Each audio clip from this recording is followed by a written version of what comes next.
Hello from the Clio Cloud Conference 2016 in Chicago, Illinois. I'm Adriana Linares. I'm Steve Embry. I'm Ray Abadin. And we're on the road with Legal Talk Network. And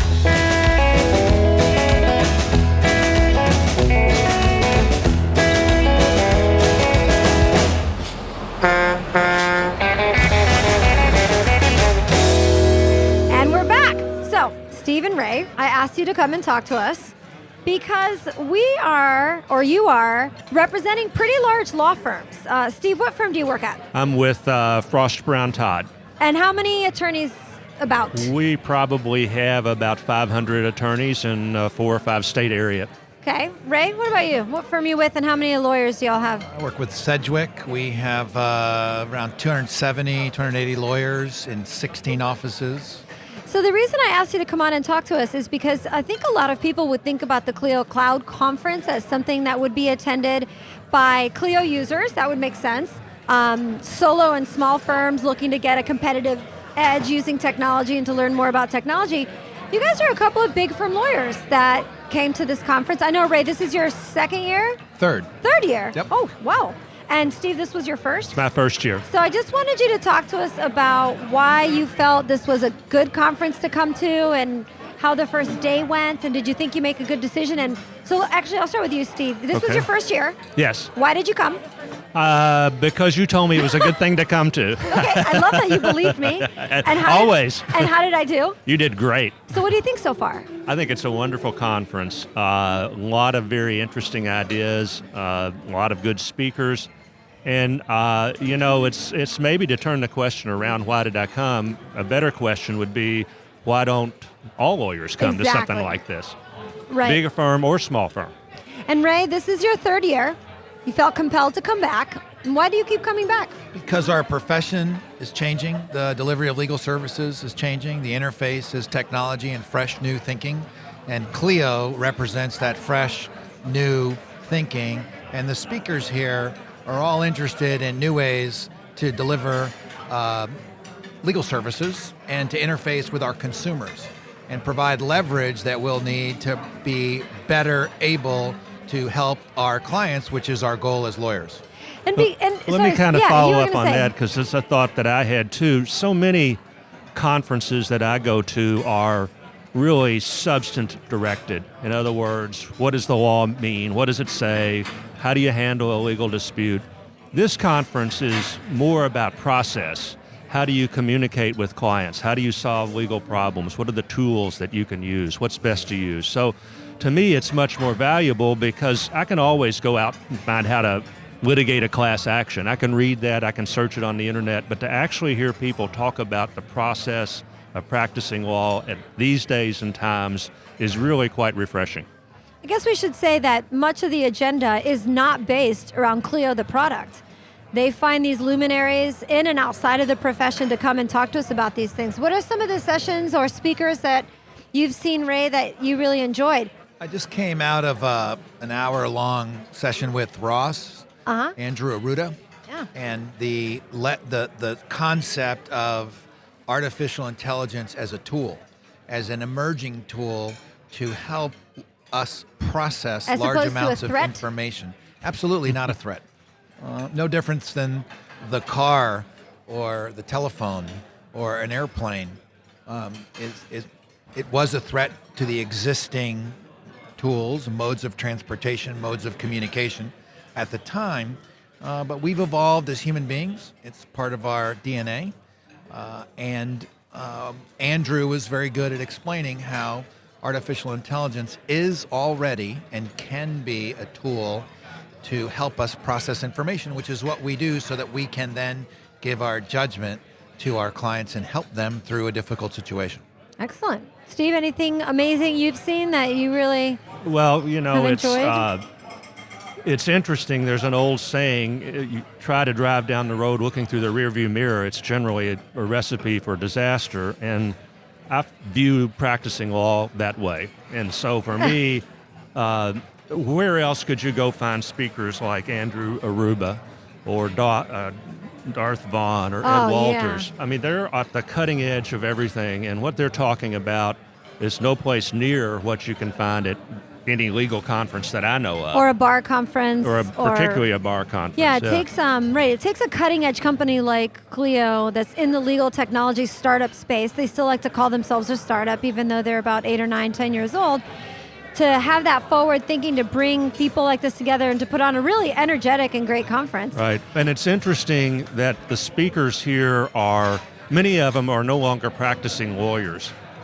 And I think that makes a real difference because their outlook is different, their approach to things is different, their energy is different, and for me, I learn a lot more from them than I do listening to a stuffed shirt practicing lawyer drone on about his accomplishments. Stuffed shirt practicing lawyers. And do you take this information and how does your firm react to, are you able to share this with them? Do they care? Are you here mainly because this interests you and you are trying to stay on the edge, or are you here representing your firm and hoping to take back information? I'm trying to understand the process and the change. How the firm deals with it is unique to every firm. Yeah. Actually, because I don't represent a firm, I can say I don't think that it's unique. I think every firm is trying to sit, especially the bigger ones, and sit and stay. They're just trying to sit and stay, not really trying to make large innovative leaps necessarily. So I think I can say it. You probably don't want to say it about your firm, but I'll say that there are many out there who just want to sit and stay. So are you able to take any of this back with you and share it and find that there's open minds ready to listen to this change that you're learning about? I do when I can. Yeah, that's it. I do when I can. That's what we ask. The law is still an individual practice. We're autonomous in many ways. We are introverts, and we are reluctant to change. Looking in the rearview mirror. So very, very true. And for me, I view this as a personal investment of my time. Oh, excellent! Yeah. Not so much for my firm, but it is an individual thing, and we are all individually motivated. And I have a lot of partners who don't want to invest time in this. They would rather go to a session where the stuffed shirt does drone on. There was an interesting podcast with Jason Castillo that I listened to the other day, and the theory of it was, why do CLE programs, why do they suck? And his premise was not so much because of the program itself, it's because the lawyers aren't investing the time and energy to get into the program. They view it as just a box to check off. So for me, if I'm going to invest time and energy in a program, I'm coming to this where I can really learn something and achieve something, as opposed to something else where I'm just sitting there waiting for the time to be up so I can leave. And Steve, you and I became friends because you also have decided to get involved with the law practice division of the ABA, where I do a lot of work as well.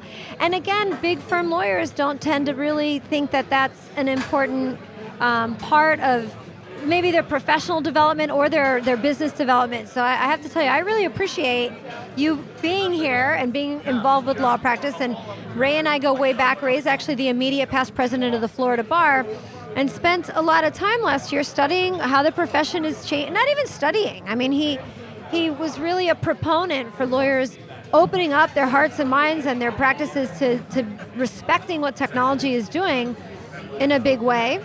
So what about the people that you've met? You come here, we listen to great speakers, there's great sessions. Do you get involved talking to other attendees, and is that part of the... Absolutely. Yeah, that's They're cool, fascinating people. Yeah. They just have a different perspective and energy that it's just so refreshing and so much fun. I am involved locally in Louisville with a lot of startup groups. And they often say, well, what are you here? You're not a startup. And I said, but I just like you guys. A lot of that's true here. I mean, I like these people. I like talking to them. And, and I go back home, I've got pages of notes and ideas and things to do and things to check on, more than I can ever get accomplished. But so yeah, it's great people and it's great fun. What about you, Ray? What's your other favorite thing about coming here other than the speakers and the sessions? Anything else you want to... Forcing myself out of my comfort zone. Oh, that's forcing myself to think differently about the thing that I do, that I've been doing for a long time. Yesterday there was the keynote with Jack Newton, was all about data-driven decisions. Yeah. We make decisions on instinct and on experience without a whole lot of data sometimes. Some decisions have to be made quickly. Some are thought out. and the move towards data-driven decisions based upon the totality of the data versus the data that I can access in my time frame or in my law firm or with my computer or in my law library is really a fascinating concept, and it's here. Also, the borderless nature of data and where data lives is no longer local, regional, or country specific. It's Clio does work internationally now, and they're going to start mining all that data. And that to me was fascinating, right? Because it's a huge opportunity to learn and to then be able to use enormous amounts of data with technology to help our customers, our clients. It's interesting, Adriana. I know you're the in charge of the tech show this year. Congratulations. Thank you. It's awesome. But we were talking upstairs, and you asked me, asked several of us if we had any good ideas for speakers. And your question, I started thinking about it, and I started thinking, my good ideas for speakers are the ones right here. Yeah, when I'm thinking of that, I'm in leadership roles in some other bar association things, and I'm always trying to find speakers. So I can find speakers for that because I've been here, but to give you speakers from the other side, nah, not there. Right? No, it's been great. Well, it's definitely one of the reasons I enjoy coming here is for the same reasons you all mentioned, and I'm looking forward to next year. Can't wait. So I appreciate both of your time. Thank you. Really do. I think it's amazing. I hope this short conversations encourages more big firm lawyers to attend stuff like this for all the reasons you just explained. They need to. They need to. Absolutely. Thank you. All right. Thank you. Thank you. And we're on the road with Legal Talk Network. I didn't bring any today. If you'd like more information about what you've heard today, please visit LegalTalkNetwork.com. Subscribe via iTunes and RSS. Find us on Twitter and Facebook, or download our free Legal Talk Network app in Google Play and iTunes. The views expressed by the participants of this program are their own and do not represent the views of, nor are they endorsed by, Legal Talk Network, its officers, directors, employees, agents, representatives, shareholders, and subsidiaries. None of the content should be considered legal advice. As always, consult a lawyer.